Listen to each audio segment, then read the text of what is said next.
ভাই যারা অনেকদিন ধরে ফোন কেনার কথা ভাবতেছিলেন তাদের জন্য একটা খবর আছে, মানে কেনেননি যারা আর কি, তাদের জন্য খবরটা খুব একটা সুবিধা না। আজকে কিন্তু বাজেট পেশ করা হলো, আমাদের ইন্ডিয়ান গভর্নমেন্ট তাদের প্রথম বাজেট পেশ করলো এবং এই বাজেট অনুযায়ী যেটা দেখা যাইতেছে, আপাতত আমার ফোনগুলো সাইডে রাখি আর কি, ভাই ফোনের দাম বাড়তেছে।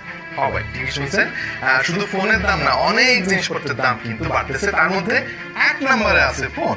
এই যে দেখতে পাচ্ছেন চারটা ভাই, এখানে প্রথমেই রয়েছে মোবাইল ফোন, দাম বাড়বে, সিগারেটের দাম বাড়বে। ভাই আপনারা দাম বাড়লেও তো কেনা বন্ধ করেন না। যাই হোক, ওটিটি প্ল্যাটফর্মের সেবার মান কিন্তু এবার বাড়বে, সেই সঙ্গে বাড়বে মিক্সার, জুসার, মাইক্রোওয়েভ ওভেন ইত্যাদি ইত্যাদি জিনিসের দাম। প্রেসার কুকারের দাম বাড়বে ভাই, প্লাস্টিকের জিনিসের দাম তো বাড়বেই, সেই সঙ্গে মোটর ভেহিকেল লিফটের দাম বাড়বে ভাই।